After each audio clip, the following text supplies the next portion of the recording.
Good evening and welcome to the program. I'm Buddy Martin. This is the Buddy Martin Show. Glad to be with you tonight. As soon as we get our folks together here, we'll be ready to go.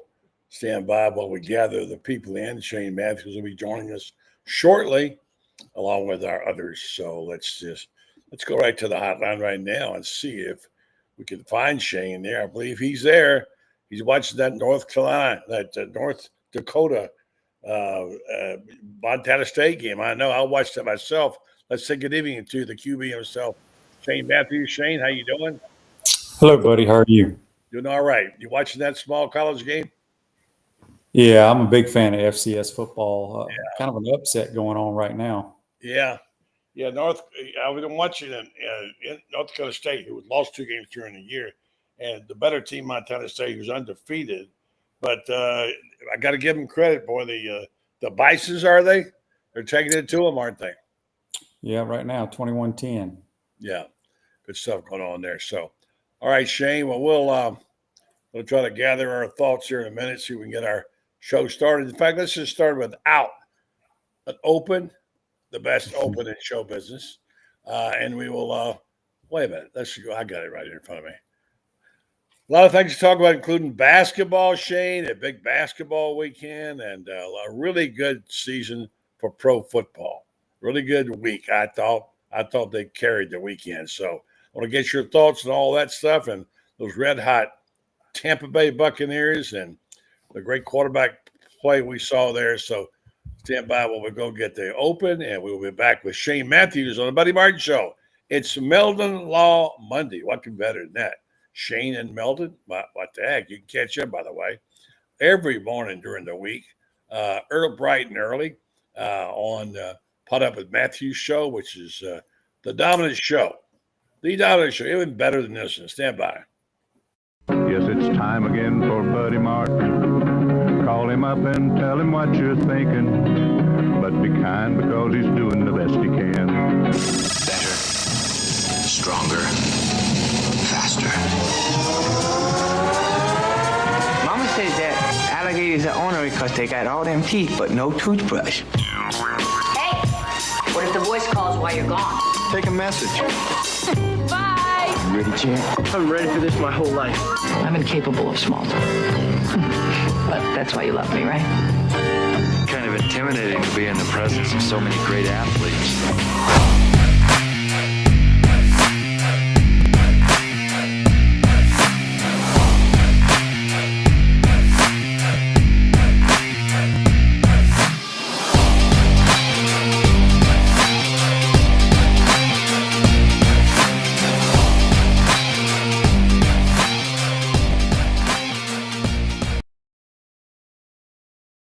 Evening and welcome to the program. Buddy Martin here with Shane Matthews.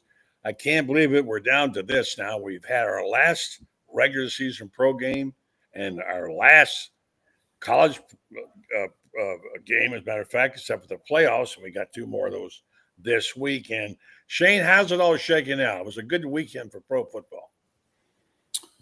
Yeah, the only game I got to see, buddy, was the game last night between Detroit and Minnesota, which was, I want to say they said it was, they've never, in the history of the National Football League, had a game with 2 14-2 teams. That many wins, yeah. In the last game of the year with so much on the line. So, look, both those teams are outstanding. Lions got the win at home. But that's the only one I really got to see yesterday. I saw highlights of other games. Well, I'll tell you what, Baker Mayfield, I always liked him. After the game played, I really like him. He made some throws that he made in that game. He made some runs in that game. He wanted that game. He took it to him. My hat's off to Baker Mayfield, who just played tremendous. And the way the game ended up, Shane, if you didn't see it, you would have really enjoyed it. First of all, number 15 for the Bucs, whose name I don't remember, he's a rookie. He made a stupid play. He caught a 4th down pass for the first down, got up and then did some kind of motion like he was shooting a gun. Now, maybe you can explain this to me. There are certain things that you can't do. I see guys do this all the time, like just shooting arrows. I saw Coach Spurrier do it, whatever. But this guy stop and looked like he was I guess he was shooting. And they gave him a penalty for that. And, it's a mild celebration. And they stopped for a long time because the play-by-play guys said, wait a minute, they just gave him – it should have been a first down, and so they penalized him the wrong way. They got it right finally. The kid comes back on another play, the same number 15, runs a tremendous route in the end zone, and Mayfield hits him for what is the winning touchdown. Just a brilliant throw. It's a dime, really. Then what was great about it at the end, Shane, and some of you people who watch this game, Mike Evans, Shane, what a baller all these years. He had a chance to break Jerry Rice's record for the most consecutive 1,000-yard seasons. Now, that's a big record right there, right? Yeah, I saw they were feeding him for his $3 million bonus. Well, but I mean, they almost didn't get it in. They had 45 seconds to go, and they got the ball back. They could have just fallen on the ball and won the game and walked away. They did the right thing. They gave him a nice throw. They got his bonus. I'm not sure if it was $1 million or $3 million, but it was a lot of money. $3 million. But that's what I've heard both. But I take your word for it. You'd know better than me. But the point is that the team went crazy for him. Mm-hmm. They just love that guy so much because why, Shane?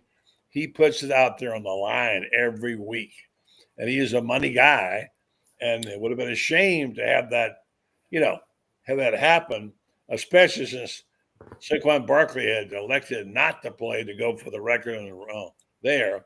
I think you should get those records because you can never go back. Your coach, Steve Spurrier, believed that too. Well, I don't think Saquon was allowed to play. I think his coach made him not play. But his record, in my opinion, it wouldn't have been the record. I mean, he played more games than Eric Dickerson. So, I mean, but anyway, I love it when the guys get all their incentives at the end of the season. I got to participate in that one time with the Bears. One of our receivers needed like 6 catches. I don't remember how much money it was. And I tell you, the first couple of series, all I did was throw him wide receiver screens just to make sure he got his bonus. Yeah.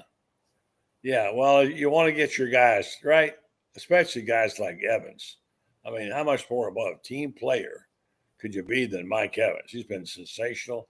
He's the money guy. He had a big day yesterday. So maybe you feel good about Baker Mayfield, about the Mike Evans, about the Bucs organization. And, hey, they made the playoffs. They turned what could have been a disastrous year and into a good one. So, I really enjoyed it. So we didn't have any college ball to talk about. I mean, we had it earlier in the week, but that was pretty well exhausted. Now to watch it, I think what we had was some good pro football and some terrific basketball. Now, I know for many of us, basketball will never, ever replace football. That's the way it is. It's great and all that, but it's still basketball.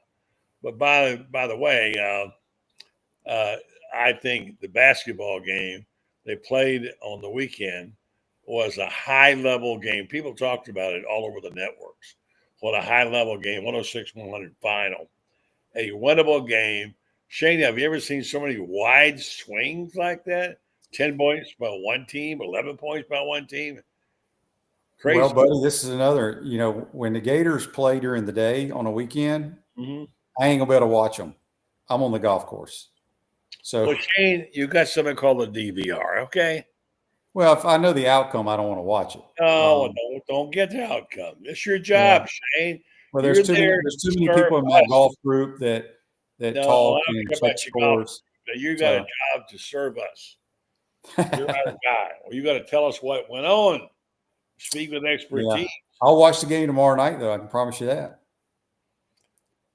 Yeah, well, that's gonna be a huge night. That's gonna be a huge night for Gator basketball, and now look at that unbelievable, brutal schedule they got coming up. Tennessee, they play twice, I think. Auburn, they play and right in there after the first 30 days, and they look really, really good. It's a tough place to play in Lexington. I don't know what you thought, but in my opinion, it was the missed free throws and the inability to guard the three on Bray that really did him in. I mean, Well, he's a tremendous shooter. He's one of the best shooters in America. And look, if you look at all the scores in the league's going to be brutal every game. The Gators ain't the only team that has a hard schedule. All 16 teams have an unbelievable schedule. Everybody got blown out on the road. Every home team just destroyed teams, except our game was close, and I think Vanderbilt won. They're the only road team that won at LSU. Everybody else got destroyed on the road if you look at the scores. And that's what's going to happen in SEC play. It's going to be a snake pit, isn't it? It really is. So many good teams. You think there'll be 12 teams that make the tournament, don't you? At least 12. I think maybe more. Well, let's look at this Gator basketball team for a second. Fun to watch. I love how they aggressively rebound. I like that they shared the basketball. They pass the ball well. They play tenacious D. They're making some mental mistakes. I mean, when's the last time you saw Walter Clayton Jr. miss 2 foul shots? Yeah, that doesn't happen often. That doesn't happen often at all. Ever. And but after what you saw there in that game, other than the road advantage, what did you see in that game? Well, I didn't see the game, buddy. Remember? Well, what have you learned about the game? You talk. Oh, I think we played well from what I know people talk about. We didn't play great. Look, man, Kentucky is good. We're talking Rupp Arena, one of the hardest venues in all of America to play. And look, Florida's going to lose 8 or 9 basketball games. People need to go ahead and accept that. Well, they were beating the brakes off of them the first 10 minutes. Yeah, well, basketballs are a game of runs, buddy. You know that. It changes so quickly. 16-0 runs like that. I would not worry about it. Kentucky's a good basketball team. Kentucky's going to lose a bunch of games when they go on the road. They're going to win a lot of games at home. Florida needs to win at least 7 to 8 of their home games this year and pick up 2 or 3, 4 wins on the road. If you do that, you're going to have a good year in the conference. Yeah, no doubt about that. It's going to be a lot of good ball played. And I've seen some of these teams play already. Auburn, Tennessee, we saw when they're rolling. Home court's going to be huge, as it usually is this year, I think. But Florida's got a chance to win to win quite a few games, to win 20 games, 21 games, 22. They ought to be an Elite 8 team at least. I like how they play. I love that. I love the fact that they shared the basketball, and they're fun to watch. Shane, try it sometime. Well, I do, as long as they don't play while I'm playing golf. Well, Shane, that's not how it works. It is how it works. We have set golf date. I have set tee times with a lot of players. You're like an old maid. You're like an old maid, No, we play extremely competitive golf, buddy. So it's what I live for. All right. Well, let me just say, I'm going to go ahead now and ask people to help poor Shane because he's got to do a show, and he couldn't let the golf game be canceled, so he needs to know. Here's one thing. They missed 13 foul shots. Florida. Yeah, I read the box score. We talked about it briefly on my show. I had Mark Wise on my show today. Well, what did Mark say? He says, as far as a good team, but they're going to lose a bunch of games because the SEC's that hard. And I agree 100% with him. I bet the team that wins the SEC probably going to lose 5 games in the league. Possible, yeah. It didn't work out really well in terms of football beating each other up. It hurt the SEC, and it's one of the fair. And it's just not fair when you play in a tough league and people don't give you credit for your schedule. I'm still angry about how that turned out. They know that they got it wrong. They're going to have to change the seating. We've talked about that. You're already for that. But the same thing in basketball. That that you're going to beat each other up. So we'll see. Basketball, you can lose 4 or 5 games and still, be a championship team.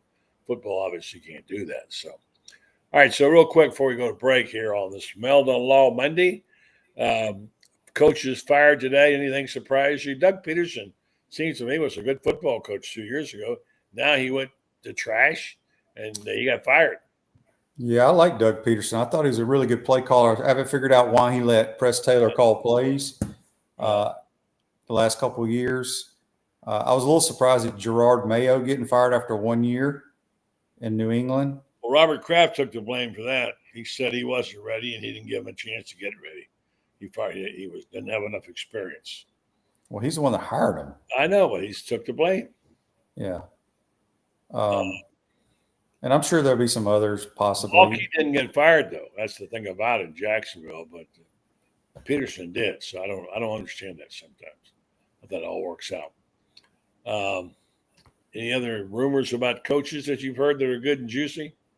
I have heard nothing, buddy. Nothing at all. We saw over the weekend, the Orlando Sentinel reported it, and we ran it. I ran it in my column. That Florida had interviewed 4 guys for GMs. If you saw that or not, there have been 4 interviews for GMs, and they'll make a decision. They're apparently doing that first. Do you think that's a priority they should have, the GM first? I mean, I guess I don't really know how the operations work, but that's kind of the way they're going to the NFL model. Everything's the NFL model, it seems like. Well, they need to go to the NFL model and set some rules like the NFL. There's still not enough. Well, I don't know. I mean, some kind of salary cap. They got to have that, right? I think they need to get rid of the transfer portal. You get one free, and then after that, you got to sit out. That's going to solve a lot of problems. I don't think you can do that. I don't think. Why can't you? The lawyers dictate everything. Okay, then you got to sign contracts then for multi-years, just like in the National Football League. Practical is that you don't get if you don't play, you don't get paid. I mean, it's anyway. We've gone over this 100 times. I promised I wasn't going to try to fix it anymore. I was going to wait until the year was over. Let them figure it out. No, put it this way: every coach that I talk to, all my buddies at every different level, are fed up with it, and if they can find a job in the NFL, they're gone. Yeah, it seems to be a trend, doesn't it? Well, because you get to do what you love to do in the NFL. That's coach football. Yeah. You don't have to worry about all the nonsense. Yeah. Let me tell you about what's not nonsense. That's Meldon Law. They want you to know that they're here for you if you need any legal help. Meanwhile, they're here to help get the Gators to the next level. They spend a lot of money as sponsors. They sponsor a lot of things, including this program and Shane's program. And they are really great Gator supporters. They are also here to help you if you have a legal question or problem, which we all do at some point in time. I was fortunate enough to have them help me get a hold of one of mine, and I'm very pleased with the results they gave me. They referred me to somebody. Also, if you have a lawsuit pending and you can't get the right answers and you can't get a response you want, call them up. You have second opinions in medicine. You have second opinions in law. Go on their website and check it out. They do have a terrific Facebook page. They give away lots of stuff, including tickets galore. So if you want something free, I suggest you go to Meldon Law Facebook and pick it out because there's plenty of stuff there. Meldon Law, they won't back down. All right, Shane, let's get back to the pro game for a second. Who do you like? Oh, man. Oh, I think there's 3 teams in the AFC. It's between Baltimore, Buffalo, and Kansas City. Going to be tough to beat the Chiefs in Arrowhead. And then in the NFC, I think it's a 2-team race. Maybe 3. I still think Minnesota has an opportunity, but it's Detroit and possibly Philly. I don't know how healthy Philly is, but Detroit's all beat up. They're playing without so many starters on defense. What they did last night was amazing. I love that team. I love that coach. I think where where you're going for. You're going for on 4th down. He's aggressive. He's a terrific player coach. I think they're fun. They're the most fun to watch. Most like a college team, anybody in the NFL. Well, they got a tremendous play caller who won't be there next year, and they're going to lose their defensive coordinator too. So we'll see what the lines are next year without their two coordinators. Who's going to hire him? Ben Johnson is going to have – he had his pick of the litter last year and turned them all down, but I think he'll either be in Chicago or Jacksonville. Mm-hmm. Who's Jacksonville going to get for a head coach? Ben Johnson. Oh, you mean head coach. Okay, yeah. Yeah. That would be good. Of course, what did I know? I thought Doug Peterson was a good play caller and a good coach. You can't seem to get it right there. Sometimes you get that happens where you just can't get it right. And a franchise has to dig and dig and dig out. Meanwhile, there's nothing wrong with Florida's basketball program. And what we saw was tremendous stuff that you promises. We know Kentucky did play a tougher schedule, Shane, and I think that showed somewhat. But let's see if I can get. I think we're going to have. Let's see if we can get him on. We're going to have Graham Hall on. I'm not sure if he can get on. Would just be his audio or what it'll be. Let's see. Graham, are you there? I'm here. Yep. There he is. Okay. I wasn't sure. What's up, man? What's up, Shane? Hello, Graham. How you doing, bud?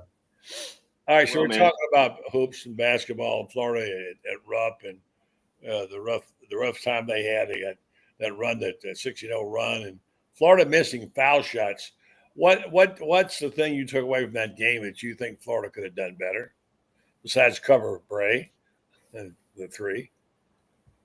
I mean, he hit a few more free throws, right? I mean, that was kind of the key to the game. Otherwise, defensively, I don't really put much stock into the notion that they could have done much better defensively. I mean, they hit some crazy shots. Look at Kobe Bray. Like, he got a couple that he didn't even spin the ball in his hand and just caught it and shot. He is the best three-point shooter in the country right now. And to knock Florida for the performance he had just does not really sit too well with me, honestly, when it comes to making widespread takes about this team, because, tough arena, 20,000 people, a really good Kentucky team. I'm not going to admonish them whatsoever. So if they hit a few more free throws going forward, they're going to be just fine. They're going to be fine tomorrow night against Tennessee. Well, Florida missed a lot of foul shots for sure. And guys like Walter Clayton, the last time you saw him miss a front half of a 1-on-1 or miss 2 foul shots, they didn't play up to their speed. Now, I give Kentucky all the credit. They clawed their way back. They took the command. That game had huge swings, 10 double digits each way.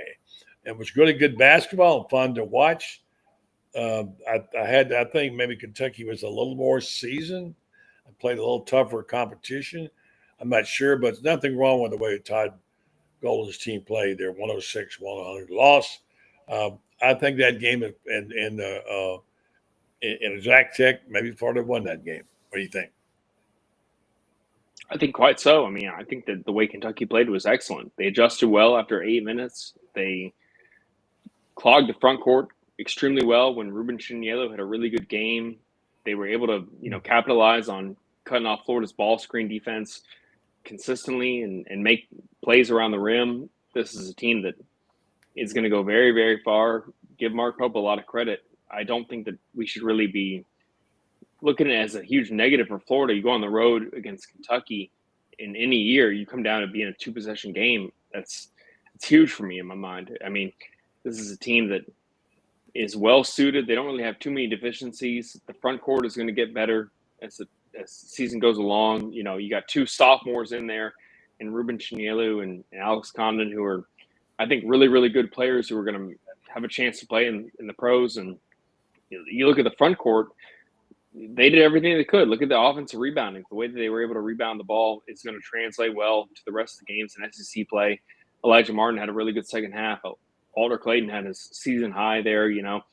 Tough for him that he's scored 33 points twice in neither one of those games in his career, that he's been able to come up with a win there. So I'm not too worried about them whatsoever. I do think that, you play in Gainesville, they don't get that performance and you have a much better chance. But free throws are definitely the big thing for Florida. If they can choose to lock in from the line and shoot over 70%, even if we miss 6 or 7 in this game, we're talking about a much different circumstance. So I do think that Florida did a really good job. I'm not going to take anything away from the game. It's not a knock on Kentucky. It's not a knock on Florida. I think it's a signal to how good Kentucky is. It's a really good Kentucky team. Give Mark Pope a ton of credit for how he's been able to build this team in year one. Kobe Brea is probably the best three-point shooter in the country, and he had the best game of his season. So I think it was just a tough game for Florida, and we'll see how they get back on track. Yeah. Shay, have you seen Chinlo play? Mm-hmm. What do you think? Physical, athletic guy. I mean, he's not a great scorer, but he does what you need him to do from a rebounding standpoint. And, I like the Florida team. I think he constructed it very well. I think you got different types of guys that can score the basketball. They're long, they're athletic. And I still think the SEC champion regular season is going to have 5 losses minimum in the conference. I think because it's the league is that good. Graham, help me on Chinlo, his background, where he came from, because he kind of emerged there. I thought he was a force last night. He did put the ball in the hole last night. He got some offensive rebounds. He played the best I've seen him play. If he plays at that level, I mean, you never know, but I thought he looked really good last night. Tell me about his background. Yeah, I think we judge him off of his offensive scoring, right? Because that's what shows up in the stat sheet. But every single game that he's played this season, he's been a force in the front court, has helped with the rebounding efforts that Florida's had to undertake. Having replaced Micah Hanlogton, it's a guy that they wanted out of college, out of high school, coming into his freshman year.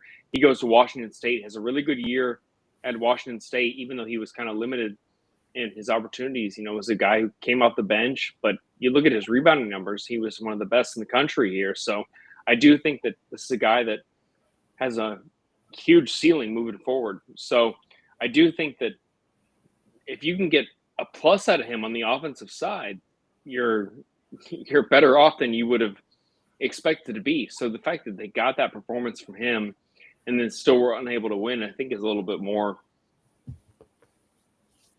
unfortunate than the other aspects in the game, because this is a guy who beat 6 points tonight, and he had 10 points in the front, first half of the game and 6 rebounds. If they can continue to get his offensive rebounding and his putbacks, and he can find an open shooter on second chance opportunities, they're going to be fine. But, this is a guy that if they can find a way to make him a focal point in any way of their offense, they're going to be really, really good, because he doesn't, like Shane said, doesn't have really a great offensive game or outside of the basket. He's good at putbacks and has a really good front court game at his low post moves are really, really good, but otherwise you're asking him to clean up a lot of the time, and he does just that, and he did that on Saturday. And if you can get him to do that moving forward, you're in a good spot. He reminds me of Patrick Young. Definitely. Great comp. It brings up an interesting point. Everybody talks about the 3 guards, and certainly they got him. I mean, my gosh, guys like that, especially when Richard's on like he is. But I mean, I love their bigs. I do love that. And Schindler brings in, let's bring in this guy to help comment on this. I think their bigs are underrated. What do you think, Franz Beard? Oh, I definitely think the bigs are underrated. Chinelo is averaging 18.6 minutes a game and almost 7 rebounds. Okay. You go with your minutes per game, you figure if he's averaging close to 30 minutes, he's probably getting what would you say, Graham? 10, 11 rebounds a game? In all probability, if he's got, he's got to stay out of foul trouble. He's only been playing basketball, I think, for what I heard, was 4 years now. 2 years prior to Washington State, and this is his 4th year. And so for a guy that's played that little basketball, he really has come a long, long way. I think he's good. I agree with you, Graham. He's got the potential to be a real force. No, I agree with that. I think that he has, expanding offensive game, and his offensive rebounding is just excellent. His ability to clean up when you run through the backcourt as well, and you're taking as many high volume shots that Florida's going to take. You need someone down there who can clog the paint, be physical, especially with Tennessee coming up. You need someone who can be physical in the front court. And to be able to do it at the rate that he does is very valuable. And they have to be okay with not showing up in the stat sheet often, which is a tough ask for a lot of players because they're going to want to have those 14-point, 10-rebound nights on a consistent basis. But that's not Florida's game. So you ask someone to come in here as a sophomore who is looking to obviously build on their career, but he's not going to get the stats that everyone's looking at. But what he does away from the basket, clearing out his screens as well, is really efficient. I think the way that he runs, avoiding foul trouble is the huge key for Ruben. Yeah. If he can do that moving forward and keep Florida out of foul trouble, especially on the road, then they're going to have a really good chance to win a lot of these games moving forward. But that is just not something that is going to get a ton of praise from the fan base and from outsiders. They're not going to look at the guy getting 8 points and 6 rebounds and think that he's a huge focal point. But for Ruben, he absolutely is, because especially they don't really have a 5 behind him. You know, Sam Alexis has done a really good job playing the 4 and the 5. I like Ruben is miles better than him. And, you know, with hand locked and out for the whole season, Ruben is going to be critical for the rest of the SEC slate. I'll tell you one thing, everybody. Comment, France, go ahead. Now I want to get into some football. Go ahead, France. I'll tell you one thing I also love about Chinello. It reminds me of something that Larry Shyatt told me once about Al Horford. He said, you look at Al averages about 9 rebounds a game, but he said he created probably 9 or 10 rebounds a game for his teammates because he took up so much space and he knew how to take up space. And Ruben takes up a lot of space down there. I mean, he gets his feet set. You're not gonna push him around. Gets his feet set, gets his elbows out like this, and you're not gonna get around him. So he's creating rebounds for everybody just by his physical presence there. Oh my God. Okay, changes are afoot in football. Before we go there, I'm going to do this real fast, and then we're going to let final comments from Gray on football too. I'll tell you about Titan MRI. It's a new Titan MRI. It's now Titan MRI and Imaging. Titan MRI and Imaging acquired Highfield MRI. Joe Coloria started at Highfield, Colorado in 1997. Now he's back. Titan MRI and Imaging now has 3 locations. 2 locations in Gainesville to serve you, along with the one in Lake City and soon to be in Ocala. So they're expanded all the time. Titan offers the same great customer service. They'll make an appointment for you. They now will take insurance. Sometimes that was an issue. They'll take your insurance. They accept insurance or go through their convenient self-pay if you like to. MRI Imaging offers MRIs, CTs, scans, X-rays, and ultrasounds. Titan MRI, easy scheduling with lots of options. Titan MRI Imaging, check them out. All right, guys, there's a lot of shaking and baking going on. Florida, it was reported over the weekend, has interviewed 4 people for the so-called general manager spot. I still haven't heard anything more about the so-called play caller. Shane, you think there won't be one? I'm not sure who they're going to – they keep saying they're going to change, but I don't know who they're going to change. Shane, do you hear anything? What changes are imminent? No, buddy, I've heard nothing. You know, we've heard for the last couple of months there might be some coaching changes, mostly on the defense side of the ball, but nothing's really happened, and I don't know if it will happen. But I have no so-called scoop or rumors or anything. How about you, Mr. Franz? Well, I think there's going to be changes, but the coaching convention is when, next week?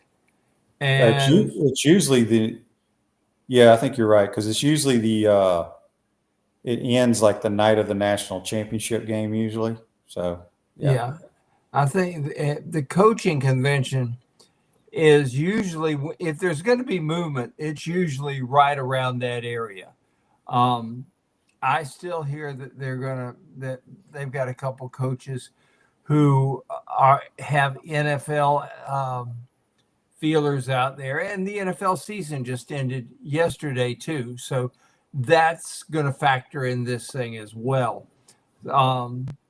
I think they're going to have maybe 2 changes in the coaching staff, but that's because you almost always have a little bit of attrition there somewhere. I like the way the Gators ended the season, and I think that I thought the coaches got a lot of good out of these guys in the last month. So I would hate to see. I'd hate to see some of the continuity broken up. I'm looking at. I spent today looking at what everybody else has coming back next year, and Florida is going to be really. Florida's got a lot of good talent that has developed that's coming back next year. So I hate to see continuity broken up from these guys who've developed the talent. All right, let's get to final comment from Graham. He's got other things to do tonight. So I think according to what we saw, I didn't see. I saw a few replays. The Under Armour game, Florida had 6 players, I believe, from there, and one of them was underclassmen, and Wilson was not in it, but they had some impressive performances. I'm sure, Greg, you saw it and kept up with it. What about those players in the Under Armour game?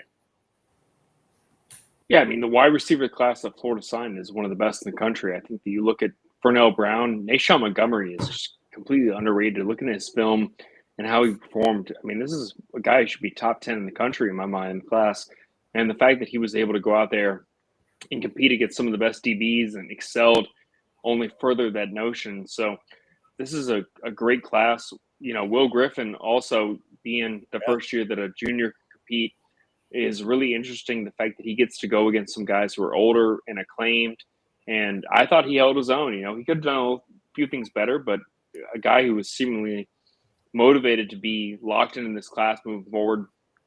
I'm not going to knock him whatsoever because it's hard to take away a lot when a junior is out there going against seniors because they're going to develop so much in the next 18 months. Mm-hmm. So it was huge for Florida in the Under Armour game, And I do think that, getting those guys out there they had was just beneficial. They had the most commits in the Under Armour game, and getting Vernell Brown out there to compete before he enrolls in campus is just huge. So I do think that it was a game that you can't take a ton away from because of so many of the competitive setting, adjustments that they make for those games and trying to limit some of those guys who are going to be Under Armour participants, but also be in early enrollees here in the first week of January. So it was huge for Florida. And if they can add to the class in the next couple of weeks with some of the guys that are out there, it's going to be a top 8 class. So huge to see them out there and be on full display in a public setting. I've not seen those young guys yet, but from all of what they say, they look very, very promising. And the question becomes now, how much better can they be with those guys in the house? They'll all be here reporting early with a team that's intact, the offensive line for the most part. I think the wide receiver questions Shane might have had may get answered. We'll see what we're hearing from all these guys, these young players. So just how much talent do they have there, Graham, and how good can this team be? I think they have a great chance to, win 8 games or more next season. The schedule's not much easier based on last year. And you look at who Florida is bringing back, and there's still some questions to answer, certainly. Interior defensive line is how that shakes out for Florida. The offensive line looks really, really good. And then you get back some of the top, running backs that you had last year. Obviously, you lose Montrell, but you get DJ back with Jaden Baugh and Jacoby Jackson. And you have Eugene Wilson coming back. You had Dallas Wilson, Nashawn Montgomery. You get Moise Tenkara. This is an offense that has a really good chance to be really, really good next year. And for the notions that want to discuss the offensive play calling, the same decision that Billy Napier made last year when he decided to keep on the play calling duties, I think applies to DJ Lagway, where you have a guy coming back who is familiar with the head coach and knows what the verbiage is, and it's a kind of a collective decision here when it comes to the play calling that they may not make it a change there as much as the fan base wants to see one, and maybe as much as it would help Napier as well with taking some of the heat off of him, that you have this relationship between Napier and DJ Lagway that's only going to help him moving forward into year 2. He's already fourth in the early Heisman odds. This is an offense that has a chance to be really, really good with a lot of underclassmen. So I do think that you saw these guys on full display in the Under Armour game. They're only going to get better moving forward. They returned 4 or 5 starting offensive linemen. Tight end is a position that I'm really intrigued about next season, how much they use 12 personnel with how many talented wideouts they do have. So I'm really interested to see how this shakes out here in fall camp and in spring camp. So I think the real key, though, is addressing the defensive losses. Interior defensive line, losing Shamar James, replacing guys at safety and at corner is going to be huge for Florida. And if they can do just that, they're going to be a team that's going to be a dark horse to win 8 or 9 games in the SEC. All right, thanks, Graham. We'll let you go with that. And Shane, I know you got to go head out the other direction, too. Final question. Who do you like in the championship, the national champion in the playoffs? Go start with you, Graham, and then go to Franz, and then Shane. Well, I like Ohio State to beat Texas. And I do think that Texas is just a little bit exposed here, in the game against Arizona State. I kind of was rooting for Arizona State to win the game, honestly, because no one was giving any credit to the underdog there in that game. So I do think Texas falls to Ohio State. I think Will Howard is better than people expect here. Jeremiah Smith is a man among boys as a freshman in an era still where we're talking about 5th and 6th year, 7th year guys.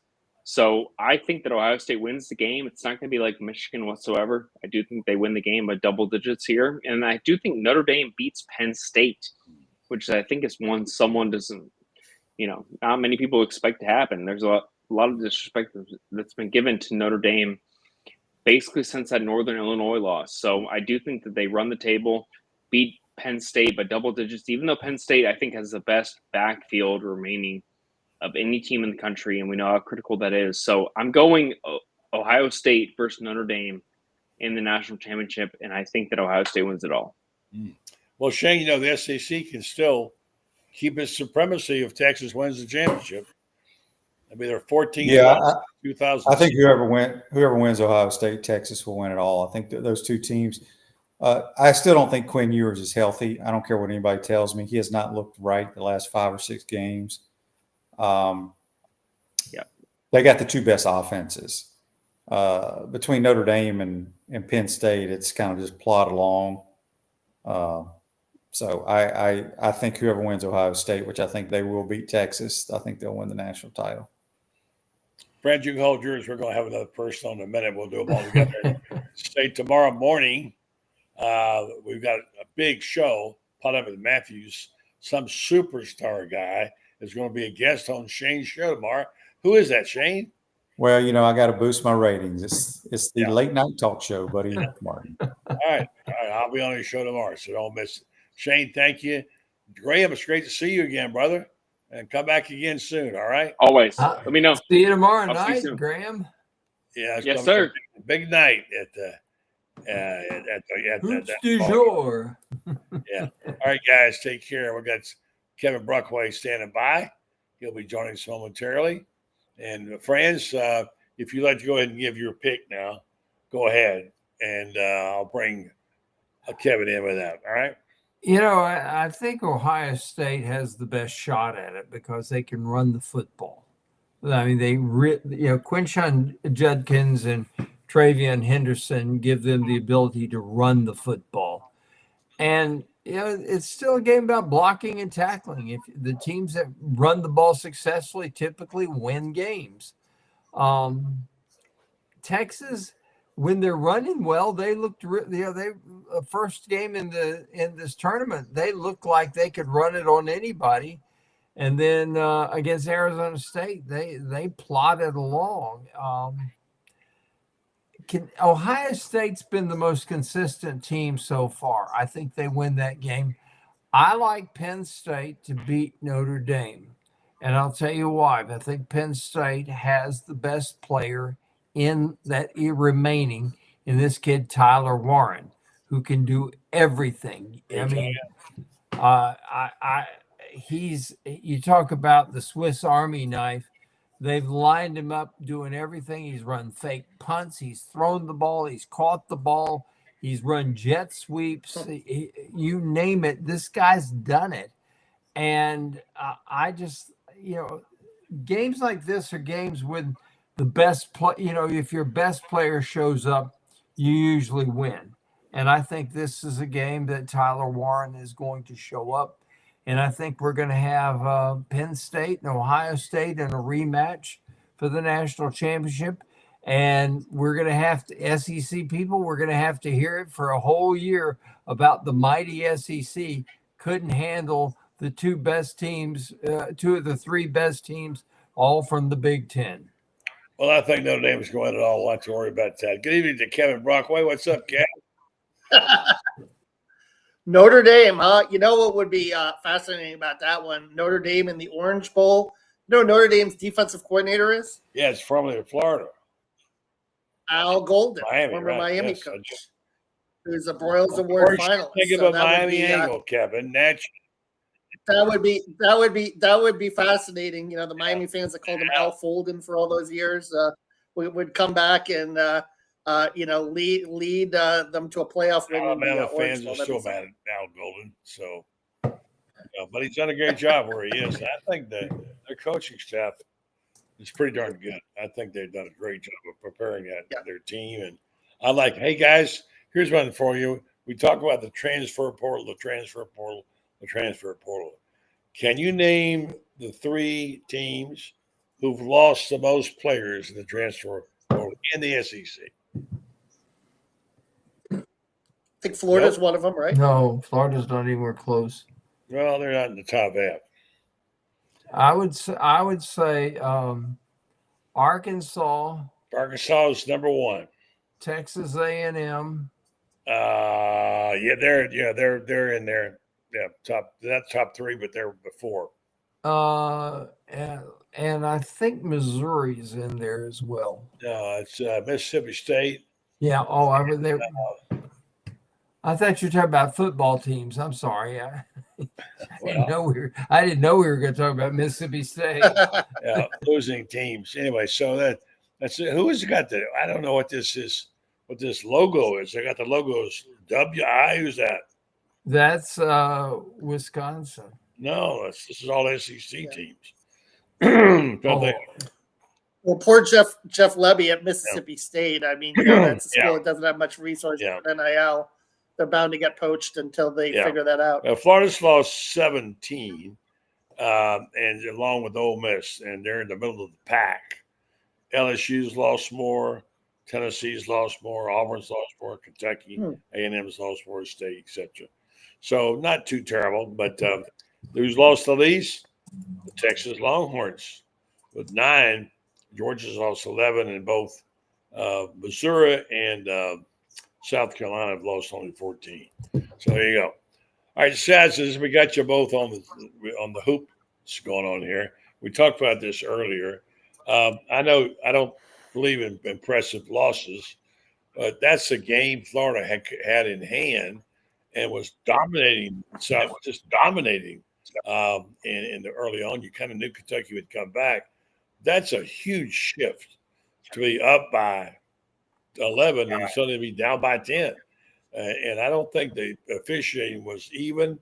I don't think that was the reason. I think the missed foul shots and the ability to cover Bray on the 3. What I saw. Kevin, what did you see? Well, that 16-0 run, and we talked to certainly we talked to Todd Golden today, and Todd was mentioning that if he had to do over again, he would have called a timeout during that run. Yeah. Although he's not a big fan of calling timeouts in mid-game situations because he doesn't want other teams to set their defense. But he thought that was an exception there that maybe he should have.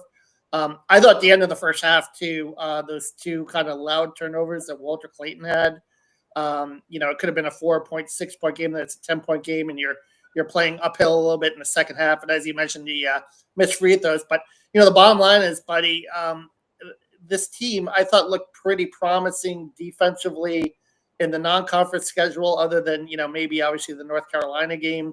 But Kentucky exposed them in some ways too. Not saying that when Kentucky's a high-powered offensive team, 89 points a game, they run really pretty offense under Mark Pope, but there were still too many breakdowns here and there for Florida, and that's something that's going to have to get cleaned up if they want to really take the next step in SEC play and be in upper echelon top 3-4 team, top 3 or 4 in this league, buddy. That's by far the best in the country. I said earlier I thought their bigs were underrated. Franz agrees with me.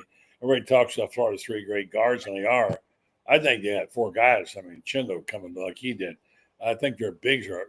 There's a lot of game left for them to play, and the better they get, the more force they're going to play down low, the blocks, the rebounds, etc. I think their bigs got a lot more game to go. What do you think, Kevin? Chinielu showed me a little bit. Certainly, he's been kind of up and down, but I thought in that game he really imposed his will physically in that game. Condon a little more disappointing because he had played well defensively in the post up until that game. Thomas Howe as well, I thought could have played a little bit better defensively down the stretch. But all in all, you still have that good 4-player rotation, and you got Sam Alexis too. That's going to serve them really well, particularly with fatigue and with foul trouble. But if Ruben Chinelu can show up like that, and that's going to be really big tomorrow in the Tennessee game as well. You're facing number 1 Tennessee. I mean, if you look at it, he's going to be the biggest body on the floor, and he's got to play like it, certainly. And Tennessee's a very physical team, and Florida's going to have to match that physicality on Tuesday night to get a chance to knock off a number 1 team. They've never done that in the regular season, buddy. 2-17. Wow. The last time was 07 in the national championship game. Wow. Well, Francis, Tennessee is awfully good. Well, they are. You got to cut the head off the snake. You cannot let Zakai Ziegler dictate the ball game, and he has been very good at dictating it at both ends. He's even though he's 5'9", he gets in passing lanes. He's the quickest guy I've seen at doubling down on somebody. You get the ball in the post, and this guy is so disruptive because he's quick enough to get down and help out in the post and still get back out to his guy if they kick it out. And you've got to be able to get rid of the ball in the post if he's coming, because if somebody's doubled, that means somebody is open. But you can't let him go off and have a 20-point, 10-assist game on the offensive end either. And this is the guy that, Al McGuire said, cut the head off the snake. This is the snake, and you got to cut his head off. All right. Well, the Al McGuire references that, Francis. You're living in Al McGuire. I still, buddy, when we, I've moved, so many things, that have happened in the last week or so. Mm-hmm. And I'm still going through stuff now and finding stuff I didn't know I had and everything. I'm still looking for I have a collection that's about that thick of letters and postcards from Al from around the world. Seashells, balloons, blue skies, and rainbows. That's how he ended everything. But here's the thing about the Al McGuire. Al McGuire's defensive philosophy. Everybody talked about Bobby Knight. Bobby Knight was a great defensive coach. Al McGuire, I think, is the best defensive coach I've ever seen in my life, in that how he understood how to get your 2 best players out of sync for the whole ball game. And nobody was better at that. And I think that's a lesson I'd really like to see Todd Golden be able to expound upon, because Florida could not, against Kentucky, Florida couldn't take the big guy out of the game, and they couldn't take Brea out of the game. The 2 best players, you had to make them play worse than what they are. and Florida didn't do it. And I think the Gators, Yeah. I think to beat Tennessee, for example, Florida is going to have to take Ziegler out, and they're going to take out one other player too. Hey, Well, I was going to say Chaz Lanier Yeah. is the other guy, leading the SEC in scoring. It's like you get, Dalton Connect, right? SEC Player of the Year leaves, and Rick Barnes goes out and identifies another really good scorer in the transfer portal, a guy that is 6'5" and can get to the basket and shooting 46% from three. That's the other very dangerous guy on this team. And Milicic is another guy too, who can do some things, and they kind of run the offense through him up in the high post a little bit. So it's going to be a chore for sure, no question. And fans are going to have to come out too. It's going to be a sellout. Students aren't going to be there, but the crowd could be a really nice factor in this game for Florida. And they've really been pretty good. They're pretty good over winter break as well. But you're going to want to get loud there to create that kind of environment that's going to make it tough for Tennessee to play in. Exactly right, Kevin. That we've seen it. For example, a couple of years ago when Auburn was here, how the crowd truly affected the ball game. And this is, we saw it in football in November. The crowd really affected LSU. They affected LSU and Ole Miss, and we got to see that in this basketball game. And if the crowd does its part, I think the Gators will do their part as well. Florida can score on anybody, but can they get stops? That's my big question. Who's their best defender? It's a good question. I mean, I like Ruben inside. I think he's pretty tough. He's got a really nice wingspan.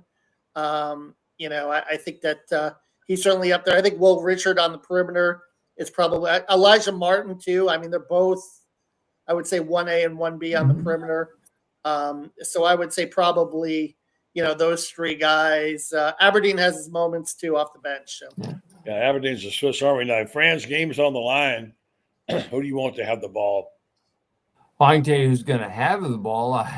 And that's Walter is going to have the basketball in his hands. But I'll say the guy that just shows up when you got to have him, and that's Elijah Martin. The Kentucky game was, to me, the way he played in the second half, that was as impressive as I've seen anybody have. I mean, he was at both ends of the floor. At both ends of the floor, he really was a dynamic force. And he's a guy, that has been there and done that, because Florida Atlantic doesn't make the Final Four without him. And if he can string together games consistently like he had in that run to the Final Four, Florida's going to really be all right. Florida's going to be a team that's you look at the end of the season and you're looking at 25-5, 25-6, something like that. Tennessee or Auburn, Kevin? For SEC, that's a hard one. I mean, let's not forget Alabama too is laying in the weeds, and they still have Sears, and Nate Oates is still coming off a Final Four. I just think it's going to be a dogfight to the finish. I think Florida will be there, though. I think they're going to be in that top 4 or 5 group. I really do. And I think even if they do lose to number 1, I don't think the sky is falling. I think that the schedule SEC-wise is very kind of front-heavy, but there's going to be a stretch in the middle of the season where it's going to lighten up a little bit. And this team is too talented, I think, and too experienced not to get on some kind of a roll during the course of the season. So I think this is still a team that, regardless what happens tomorrow night, is capable of winning 12, 13, 14 SEC games. Well, the College Center is going to be rocking tomorrow night. It'll be fun to be there. You guys enjoy. Good job, Kevin. Thank you. Good to see you, Francis. Thanks a lot, buddy. Don't forget that we got Franz. We have a Thursday morning show, Franz. Thursday morning show, no Thursday night show because of the conflict.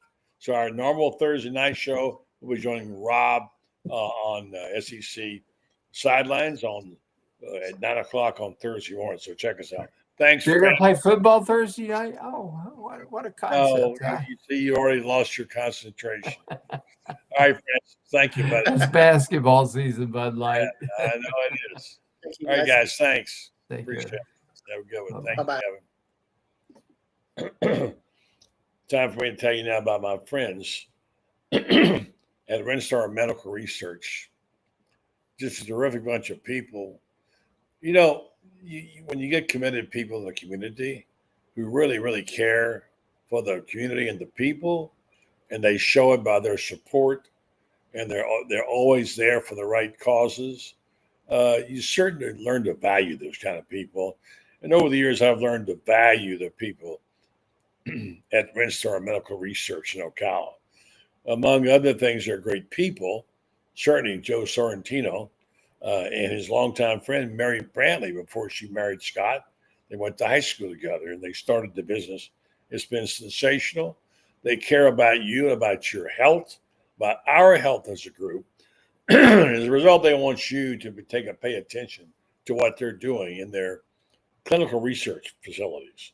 They're doing clinical research trials all the time.